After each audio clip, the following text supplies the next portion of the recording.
Beta, good evening. Hope you will be fine. Let's start current affairs class. आज का current affairs 9 अगस्त, 10 अगस्त और 11 अगस्त की ओर बढ़ेगा. ठीक है, 9 अगस्त में हमने शुरुआत कर दी थी, कुछ बातें बाकी हैं, उसको हम आगे बढ़ाते हैं. चलिए शुरुआत करें.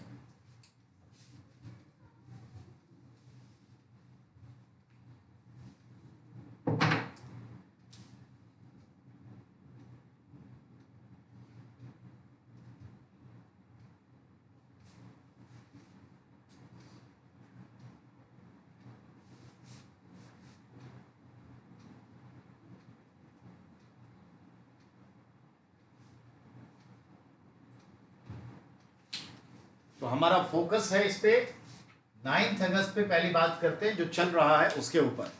ठीक है, 9 अगस्त.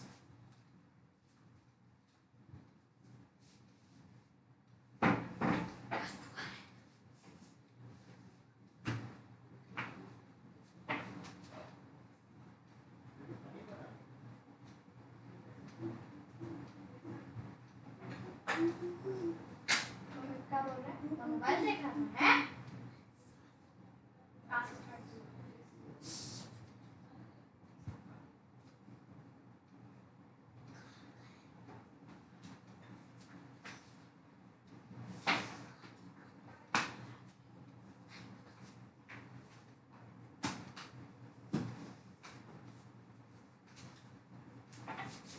चलिए बेटा शुरुआत करते हैं, जहां पे अंत किया था वहीं से. बात करें बुक्स की.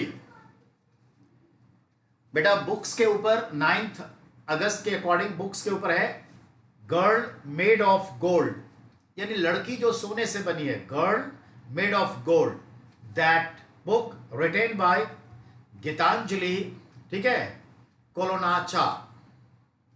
The gated republic, India's public policies, failures and private solutions. ठीक है, शंकर अय्यर. राइटर कौन है? शंकर अय्यर. तो याद रखिए, girl made of gold, Gitanjali, ठीक है, कोलांचा. और दूसरा है the great republic, India's public policy, failures and private solution by Shankar Iyer. चलिए इसके आगे बढ़े, बात करते हैं ब्लैक बॉक्स की. अभी कोझिकोड में एरोप्लेन का एक्सीडेंट हुआ.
एरोप्लेन के जहां पायलट केबिन होता है, वहां पर जो कॉकपिट कहलाता है उस जगह को, वहां के इंजन से जुड़े बहुत सारे मशीन होते हैं.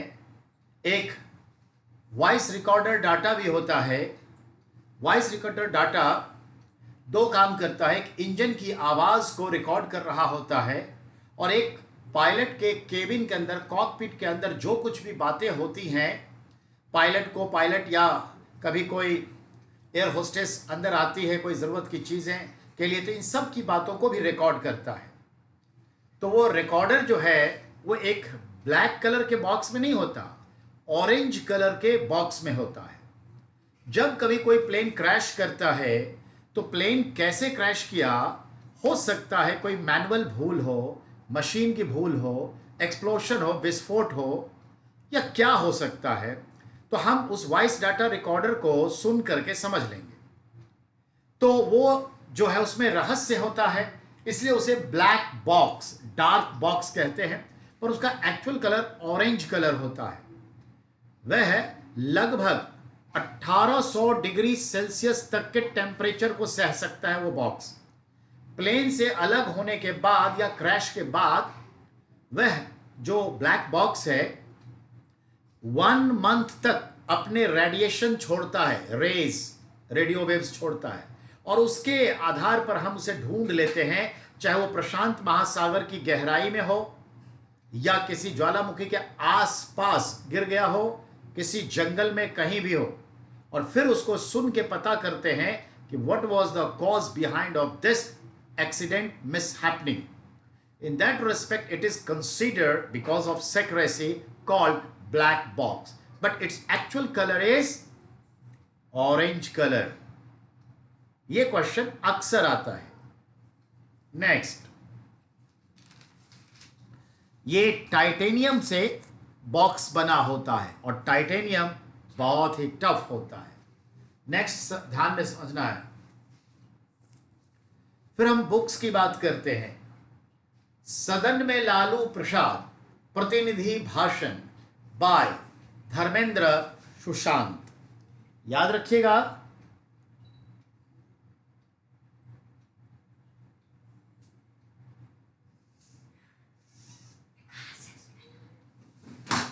सदन में लालू प्रसाद, प्रतिनिधि भाषण नाम की यह हिंदी में छपी किताब जिसे धर्मेंद्र सुशांत ने लिखा है, ये ध्यान में रखिएगा। दूसरी किताब है भारतीय मुसलमान बाय भगवान सिंह।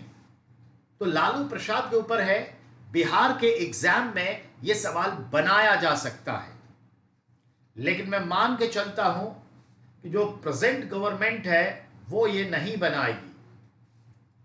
अब आइए, सिल्वर प्राइस 78,000 रुपीस पर केजी पर पहुंच गया, जो ये इसका रिकॉर्ड प्राइस था। ध्यान दें, आजाद भारत से लेके अब तक में चांदी सिल्वर का पर केजी प्राइस 78,000 पर किलो, जो 8 अगस्त को हुआ, ये एक्सट्रीम रिकॉर्ड है। उसके बाद ये डाउन फेज में जाके अभी 67, 68, 72 के आसपास जो है चल रहा है। तो ये 78,000 को एक रिकॉर्ड मानते हुए दिमाग में रख लीजिए, सवाल बना सकता है। जैसा कि हम जानते हैं, सिल्वर का यूज ऑर्नामेंट्स में, इलेक्ट्रॉनिक्स, इलेक्ट्रिकल इंडस्ट्री में, चाहे टीवी हो, कंप्यूटर हो, इलेक्ट्रॉनिक्स आइटम हो, इलेक्ट्रिकल्स आइटम हो, मेडिकल सेक्शन में, मेडिकल्स के जो इक्विपमेंट्स होते हैं, एक्सरे प्लेट हो, एनर्जी में, फूड में आप कहें कैसे, तो बर्फी के ऊपर जो चमक वाली पन्नी होती है, जो खाना हम लपेटते हैं, जो सिल्वर फॉयल, वैसे तो एल्युमिनियम फॉयल भी आ गया है, पर सिल्वर फॉयल वो देखते हैं, बर्क के रूप में इस्तेमाल करते हैं, मिठाई के ऊपर इस्तेमाल करते हैं, पान के ऊपर लगाते हैं, च्यवन प्राश में, सोना चांदी च्यवन प्राश, ये तमाम चीजें में यूज होता है। ठीक है, सोलर एनर्जी में बड़े लेवल पर यूज होता है, इलेक्ट्रिकल कार में यूज होता है, कार की बैटरी और उससे जो चार्ज होगा इलेक्ट्रिकल के लिए, तो इन सब का। और जैसे आप देख रहे हैं कि भारत में अब 2024-25 तक का टारगेट है सिर्फ दिल्ली सरकार की कि हम 5 लाख व्हीकल जो रजिस्टर्ड करेंगे वो क्या है, इलेक्ट्रिकल व्हीकल्स होगा। ये टारगेट है उसका। इट मीन्स पूरे इंडिया का टारगेट्स देख लीजिए, इसका सीधा सा असर पड़ेगा कि जितने कार वगैरह बन रहे हैं उन सब का जो इंजन है उसमें चांदी की चीज़ें लगेगी, जो चार्जिंग सिस्टम को अप्लाई करेगा फास्ट चार्ज के लिए, तो कितना चांदी की खपत बढ़ने वाली है।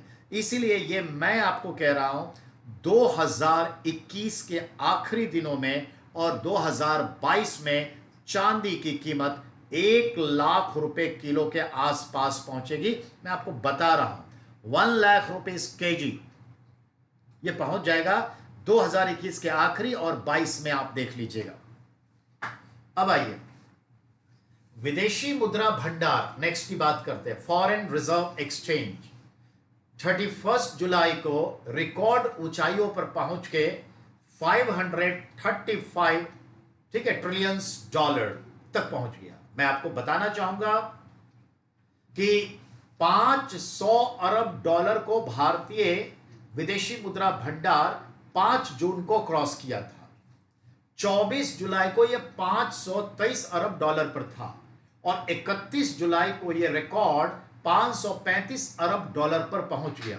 यह रिकॉर्ड है, ध्यान दे, जब 500 को क्रॉस किया है, $500 अरब को, यह रिकॉर्ड बनेगा। यह तारीख नोट कर लीजिए, यह पर्यावरण दिवस है 5 जून। It is very important. Second, जब एक्सट्रीम देखेंगे तो $535 अरब, ये एक्सट्रीम है जो 31 जुलाई को पहुंचा। एंड रिमेंबर, उसके बाद जो फर्स्ट वीक ऑफ अगस्त था और सेकेंड वीक ऑफ अगस्त, उसमें ये डाउनफॉल करके $533 अरब पर आ चुका है, जो मैं आपको आगे पढ़ाऊंगा। इसलिए 500 लैंडमार्क है, ये डेट याद रखना है। 535 रिकॉर्ड है, ये भी याद रखना है। उसके बाद नीचे आया है इन फ्यूचर और आगे बढ़ के 540, 45, 50 हो सकता है, पर अब तक का एक्सट्रीम पॉइंट $535 अरब है। ये याद रखने की जरूरत है, यही से सवाल आएगा। और किस तारीख को $500 अरब को क्रॉस किया, it is also very important. So both of things is very important questions in coming competitions. Okay, याद रखना है। Next, national thermal power corporation NTPC ने 100 अरब, ठीक है, 100 अरब बिजली उत्पादन में लगाने का लक्ष्य रखा है। अब इसकी कुल क्षमता 62.9 गीगावाट है।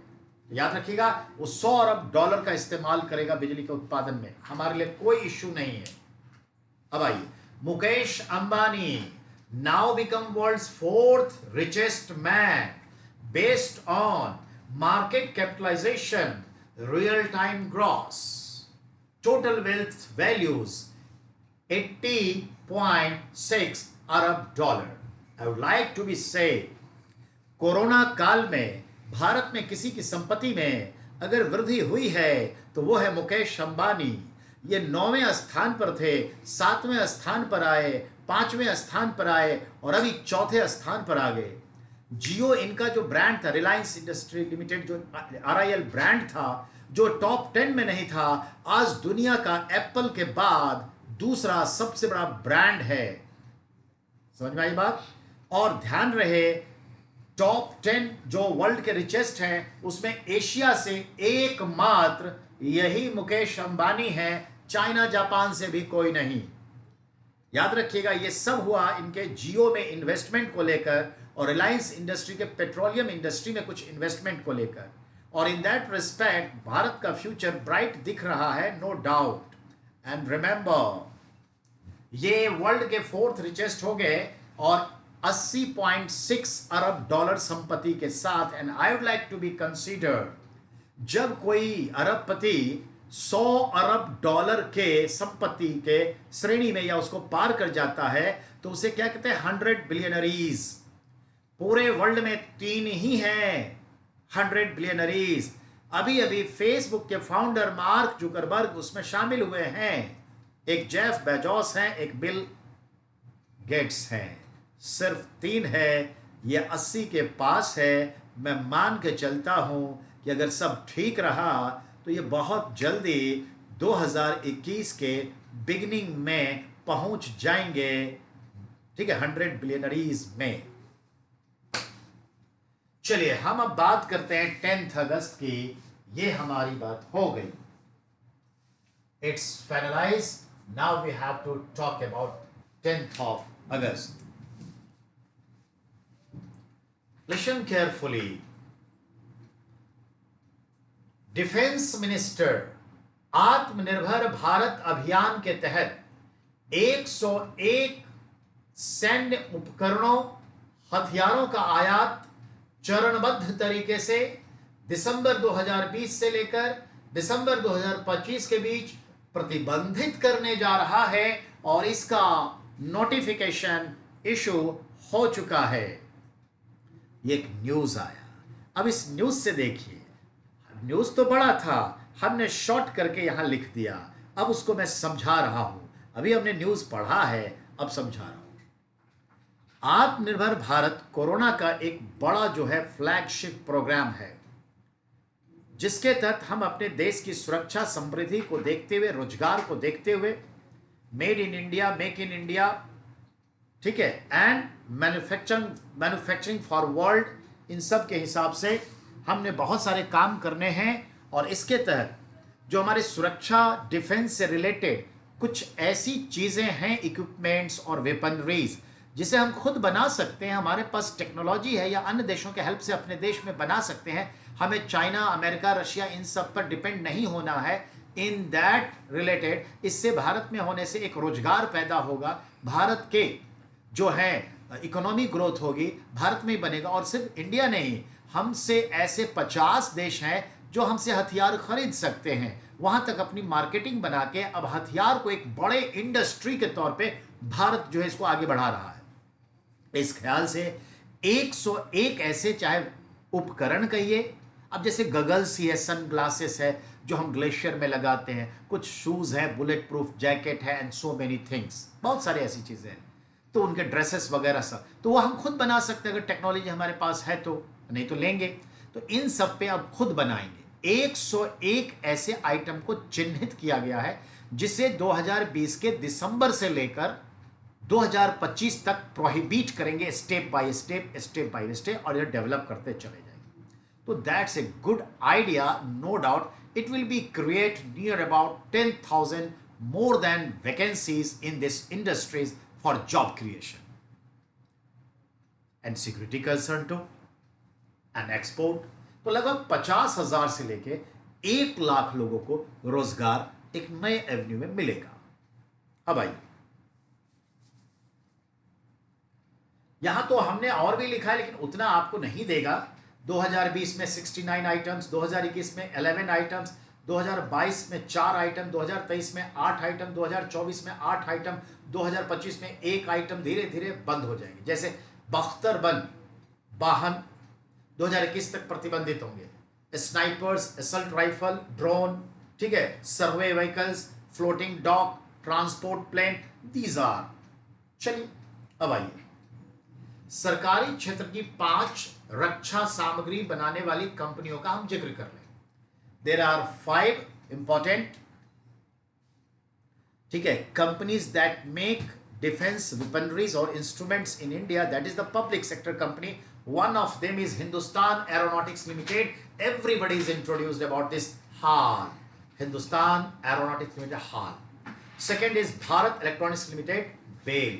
Third is Bharat Dynamics Limited, ठीक है, BDL, and BEML Limited and Misr Dhatu Nigam Limited.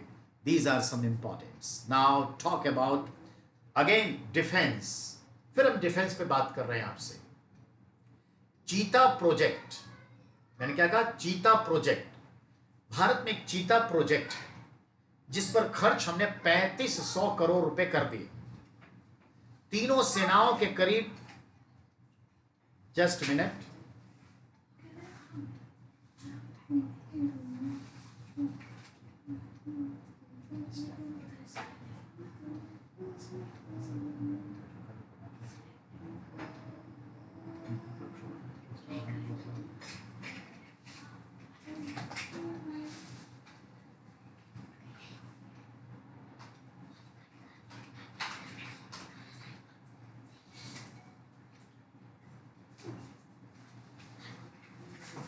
तो भारत में एक प्रोजेक्ट था जो डिफेंस रिलेटेड, जिसका नाम चीता प्रोजेक्ट था, जिस पर हमने 3500 रुपए खर्च करने के बाद इस प्रोजेक्ट को बीच में रोक दिया।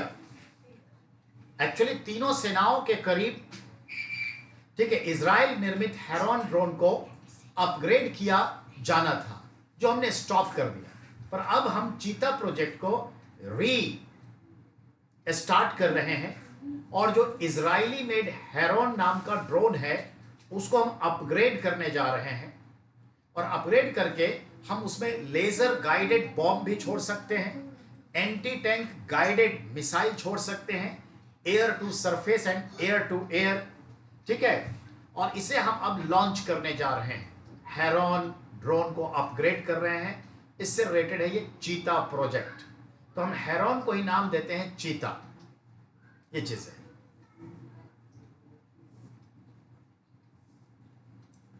नाउ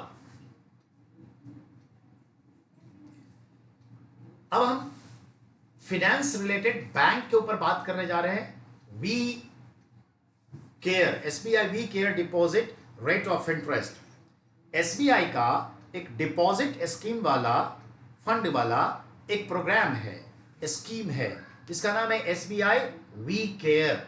हम आपका केयर करते हैं। SBI we care rate of interest that is 6.2%, duration for 5 to 10 years। ठीक है। Pension loan rate of interest 9.75%। ठीक है। पेइंग टर्म 6 years फॉर, ठीक है, एज्ड पीपल। हमारे देश के जो बुजुर्ग, हमारे जो रिस्पेक्टेड लोग हैं, माता पिता ताऊ, जो 60+ के हैं, उनके लिए ये we care deposit scheme State Bank of India लेकर आई है, और यही सवाल बनेगा, ये ध्यान में रखना है।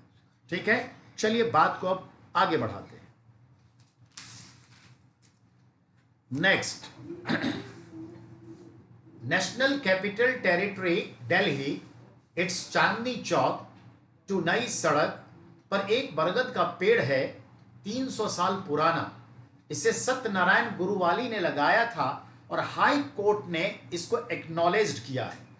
जिस तरह से एनवायरनमेंट बदल रहा है, पुराने पेड़ वगैरह हैं, वो अब आज हेरिटेज पेड़ के रूप में देखा जा रहा है। खुद उत्तर प्रदेश की सरकार ने 300 वर्ष पुराने पेड़ों को कंजर्व कर रही है, देखभाल कर रही है, उसके खर्चे भी उठा रही है प्रोटेक्शन के लिए। जो पेड़ 100 years पूरे कर गए, उसके लिए स्कीम है। ये बड़े कार्बन शिंकर हैं, हेरिटेज सिस्टम है, उसका एक पहचान है। ऐसे कश्मीर में जो चिनार के पेड़ 100 years, 200 years, 300 years क्रॉस कर चुके हैं, उसकी भी गिनती हुई है। इसी संदर्भ में संज्ञान लेते हुए हाई कोर्ट दिल्ली ने जो नई सड़क के पास 300 साल पुराना वाला बरगद का पेड़ है, जो बहुत एरिया में फैला हुआ है, उसके कई टहनियों को, ब्रांचेस को लोगों ने काट करके उसको अपना घर मकान के संदर्भ में काटा, उसका एक्नॉलेज लिया है ताकि उसको क्या है, कंजर्व किया जा सके। तो एक हाईलाइटेड पॉइंट है, बट कोई बड़ा क्वेश्चन नहीं बनेगा। China, I am talking about China. South central Brahmaputra नदी पर कृत्रिम झील बनाया। It could be use as water bomb for India. ध्यान देंगे, ब्रह्मपुत्र नदी जो चीन के तिब्बत वाले पार्ट से निकलती है और हमारे अरुणाचल प्रदेश में प्रवेश करके असम के मैदानों से गुजरकर मेघालय को टच करते हुए बांग्लादेश में जाती है और गंगा नदी में वहां मिल जाती है, पद्मा में मिल जाती है। और जो भी साउथ वेस्ट मानसून है, साउथ ईस्ट, लेकिन आता है साउथ वेस्ट से, इसलिए कहते हैं। तो जो भी साउथ वेस्ट मानसून है, वो भारत के पूर्वी तटों पर, क्षेत्रों पर, राज्यों पर बहुत बारिश करती है। तो एक्चुअली देखा जाए तो चाइना वाले पार्ट में, जहां पे सांगपो कहलाती है ब्रह्मपुत्रा, वहां ज्यादा पानी नहीं है, ग्लेशियर का बहाव है, पानी ज्यादा नहीं है। फिर भी उसने वहां पे बांध बना के एक झील का निर्माण किया है, जहां पे बड़े आधार पर वो पानी को रोक सकता है, और रोका हुआ है, ताकि कभी भी, क्योंकि दुश्मनी जब होती है तो कितने तरीकों से इंसान बदला लेना चाहता है, नुकसान पहुंचाना चाहता है। तो अचानक अगर वो अपने उस कृत्रिम झील, डैम को, माउथ को ओपन कर दिया, तो इतनी तेज रफ्तार से हाइट वाले प्लेस से हमारे ब्रह्मपुत्र नदी में पानी आएगा कि अचानक मुश्किल हो जाएगा। अगर हम सैटेलाइट से अवेयर नहीं है, हर जगह पे पानी को वॉच करने के लिए टावर नहीं लगाए हैं, तो लाखों लोग मर सकते हैं, धन का नुकसान हो सकता है। तो ये वाटर बॉम्ब की तरह इस्तेमाल हो जाएगा। कहने का मतलब ये है, हम क्यों ना समझें, क्यों ना सतर्क रहें, क्योंकि एक नदी है, ठीक है, जो चाइना से निकल के दक्षिण पूर्व एशिया के देश लाओस में आती है, ठीक है, और नदी का नाम है मैकेंजी नहीं, Mekong, sorry for that, Mekong river है, जो चीन से निकल के लाओस और थाईलैंड की सीमा बनाते हुए कंबोडिया की तरफ चली जाती है। लाओस ने एक बड़ा डैम बनाया था बिजली उत्पादन के संदर्भ में, इरिगेशन के लिए अपने देश में। कहा? मेकांग रिवर पे। चाइना ने अपने क्षेत्र में डैम बना दिया उसी पर, और सारा पानी लगभग रोक लिया। तो यहां पर डैम के लिए पानी ही नहीं मिलता, और लाओस का यह प्रोजेक्ट करोड़ों रुपए, अरबों रुपए का बर्बाद हो गया। तो चीन की फितरत क्लियर है। ये मैं बात कर रहा हूं आज से 15 साल पहले की वाकयात को, और आज अगर ये ऐसा करेगा तो फितरत वही है। लेकिन हमें मालूम है कि हमारे पूर्वोत्तर भारत में वर्षा ज्यादा जो होती है वो साउथ वेस्ट मानसून से होती है, तो पानी तो हमारे पास रहेगा, लेकिन वो वाटर बम का इस्तेमाल कर सकता है। पर हर जो अंतर्राष्ट्रीय नदी होती है उसके लिए एक मैनुअल होता है 2 या 4 देशों के बीच में। तो हम मान के चलते हैं कि नहीं करेगा, फिर भी दबाव तो मानसिक रूप से देता रहेगा। Next, Iran supreme leader ayatollah Syed Ali Khamenei. मैंने क्या कहा? ईरान का जो प्राइम मिनिस्टर होते हैं रफसंजानी, राष्ट्रपति, वो तो हैं, पर ईरान में सिया धर्म है, सिया ही राज धर्म है, और सिया में जो चीफ होते हैं वो खुमैनी या खामनेई के रूप में जाने जाते हैं, और वही जो है ईरान के supreme leader, supreme religious leader के नाते वहां की सरकार पे उनका पूरा दबाव रहता है। राजनीति में धर्म का पूरा हस्तक्षेप है। तो फिलहाल जो है ayatollah Syed Ali Khamenei, the religious supreme leader of Iran, अभी इस खामनेई ने हिंदी में अपना ट्विटर अकाउंट शुरू किया, Twitter account in Hindi language. इससे पहले वो अरबी में, इंग्लिश में, फ्रेंच में शुरुआत कर चुका है, अब वो हिंदी में किया है। समझ सकते हैं क्यों ये चीज। अब आइए केरल की बात करते हैं। केरल के इडुक्की डिस्ट्रिक्ट में क्लाउड बर्स्ट होने से बड़े लेवल पर लैंडस्लाइड्स हुआ और 50 से ज्यादा लोग मर गए। 53 के आंकड़े को भी पार करके 70 के आसपास पहुंच गया। जरा समझिए, केरल का जो वेस्टर्न कोस्ट मालाबार हिल्स है, ठीक है, वो एक क्या है, सेडिमेंट्री सिचुएशन में है। न्यू फोल्डेड माउंटेन है, और इडुक्की डिस्ट्रिक्ट बहुत ही हाइटी माउंटेन पिक के लिए जाना जाता है। और इडुक्की डिस्ट्रिक्ट में भारी बारिश हुई। जब किसी स्थान विशेष पर 1 घंटा के भीतर 100 सेंटीमीटर या मोर देन 100 सेंटीमीटर रेनफॉल होता है तो उसे क्लाउड बर्स्ट, बादल का फटना कहा जाता है। If in any place, at any place, within 1 hour, if rainfall more than or 100 centimeter, its happening is called cloud burst, बादल का फटना। तो इडुक्की में उस जगह पे बादल फटा और बड़ा सा मलबा पूरा का पूरा स्लिप कर गया। पूरा गांव जो पहाड़ के बैक पे बसा था, वो पूरा पहाड़ का एक बड़ा एरिया स्लिप करके बारिश में कीचड़नुमा बन के आगे निकल गया, जिसकी वजह से पूरा गांव मलबे के भीतर आ गया। इसमें नियर अबाउट 70 लोग मारे गए। ये ध्यान में रखना है। खोज खबर अब तक चल रही थी 5 दिन पहले तक, ठीक है। बात हो रही है केरल में 2017 में भी भयानक क्लाउड बर्स्ट हुआ। 1600 centimetre rainfall with in 8 days, 8 अगस्त से 14 या 15 अगस्त तक हुआ था 2017 में। और इतनी बारिश, इतना, उसके बाद हर साल थोड़ा बहुत हो रहा है, बढ़ रहा है। नतीजतन ऐसा क्यों हो रहा है? क्योंकि पहाड़ों पर हम अब खेती बढ़ा दिए, 1-1 इंच पे खेती कर रहे हैं, तो जो मिट्टी है वो फ्रेगाइल हो गई है। ये चीज है, ठीक है। अब आइए ट्रेड, हम ट्रेड की बात करें। Private bank IndusInd take over 7.82% of share of every, ठीक है, एवर रेडी इंडस्ट्री, ठीक है, in respect of loan NPA. मैंने जो कहा उसको समझिए। भारत में एक प्राइवेट बैंक है इंडस इंड बैंक। ये इंडस इंड बैंक ने एवरेडी जो टॉर्च बनाती है, जो ड्राई सेल बनाती है, एवरेडी कंपनी को लोन दिया था।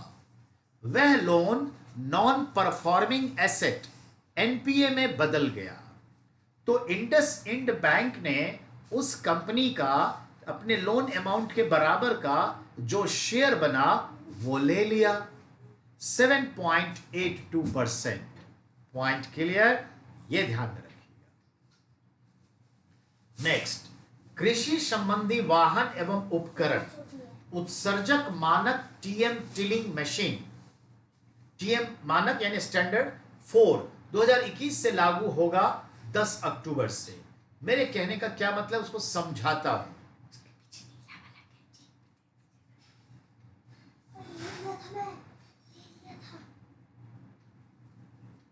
नहीं, जो मैंने कहा उसको मैं दोबारा कह रहा हूं, गौर फरमाइए मैंने क्या कहा। देखिए, डीजल और पेट्रोल से चलने वाले जो पब्लिक वाहन हैं, हमारे आपके कार हैं, बस हैं, दुपहिया है, सब है, तो खास करके 4 व्हीलर की बात हो रही, ट्रक वगैरह सब बस के लिए भी है। तो यूरोप में एक स्टैंडर्ड आया कि इस तरह के फ्यूल और इस तरह के इंजन बने जो पॉल्यूशन कम हो। उसके लिए यूरो 1, यूरो 2, यूरो 3 स्टैंडर्ड नए नए वर्जन्स आते रहे। तो हम उस यूरो 1 को, यूरो 2 को अप्लाई करते रहे। वो लोग तो जब यूरो 4 पे आए तो हम यूरो 2 चला रहे थे। और इसमें अपग्रेडिंग बहुत ज़्यादा हो रहा है, बहुत ज़्यादा और फास्ट हो रहा है, जैसे मोबाइल में चेंजेस वर्जन आ रहा है। तो ये चीज़ है, तो हम उसको अपना रहे थे, लेकिन हम थोड़ा 4 साल 5 साल लेट चल रहे थे। अब क्या होता है, हमने अपना स्टैंडर्ड बढ़ाना शुरू किया, क्योंकि उनका स्टैंडर्ड जो है वो अलग प्रकार का है, क्योंकि वो कोल्ड रीजन में रहने वाले देश हैं, उनकी अलग समस्या है। हम ट्रॉपिकल सब ट्रॉपिकल रीजन में रहते हैं, हमारी अलग समस्या है। हमारे गाड़ी जिस टेम्परेचर पे चलता है, आसपास के टेम्परेचर के हिसाब से, फ्यूल सिस्टम के हिसाब से अलग है। तो हम लोगों ने भी अपना एक वाहन का पॉल्यूशन स्टैंडर्ड बनाया, जिसको कहते हैं भारत 1, भारत 2। तो यूरो 1 को हमने भारत 1 कह दिया, यूरो 2 को भारत 2 कह दिया, यूरो 3 को भारत 3 कहा। और अब हम देश में चल रहा है यूरो 4, यूरो 4 यानी भारत 4, इंडिया नहीं लिखेगा, इंडिया 4, भारत 4 स्टैंडर्ड चल रहा है पेट्रोल डीजल के 4 व्हीलर के लिए, और वही चीज़ है ट्रक बस के लिए। तो हम उसके हिसाब से इंजन बनाते हैं ताकि वो बहुत ही शुद्ध पेट्रोल ले। तो पेट्रोल भी बड़ा प्यूरिफाइड होता है, लेड की मात्रा कम होती जाती है, तो जो स्मॉग निकलता है वो बहुत कम निकलेगा। देखते पहले धुआं कितना छोड़ता था, अब गाड़ी से जो धुआं निकलता है दिखाई भी नहीं देगा। तो पॉल्यूटेंट कम निकलता है, और जो एफिशिएंसी ऑफ बर्निंग है, वो हमारा जो कार्बोरेटर सिस्टम इतना अच्छा है कि जो फ्यूल है उसको बढ़िया से बर्न करता है और मैक्सिमम हीट और एनर्जी ले लेता है, और मिनिमम रेजिड्यूज छोड़ता है जो धुएं के रूप में निकलता है। तो ये स्टैंडर्ड 4 चल रहा है। अब यूरोप में स्टैंडर्ड 5 से 6 पे आ गए। अब हम वो 6 पे, अब हमें स्टैंडर्ड 5 2021 से करने हैं स्टैंडर्ड 5। तो स्टैंडर्ड 5 की जगह हम सीधा जंप करके स्टैंडर्ड 6 अप्लाई करने जा रहे हैं 2021 से। ठीक है, तो ये याद रखना है। अब आइए, हमारे जो एग्रीकल्चर रिलेटेड व्हीकल्स हैं, ट्रैक्टर है, ट्रेलर है, हार्वेस्टर है, बहुत सारे हैं व्हीकल्स जो एग्रीकल्चर में वर्क होता है। हमारे देश में तो कम, फॉरेन में तो बड़े बड़े मशीन है जो आप फेसबुक सब पर देखते हैं। तो उसका जो स्टैंडर्ड है वो भारत 4 स्टैंडर्ड है, और अब भारत 4 स्टैंडर्ड ही बना रहेगा अक्टूबर 2021 तक।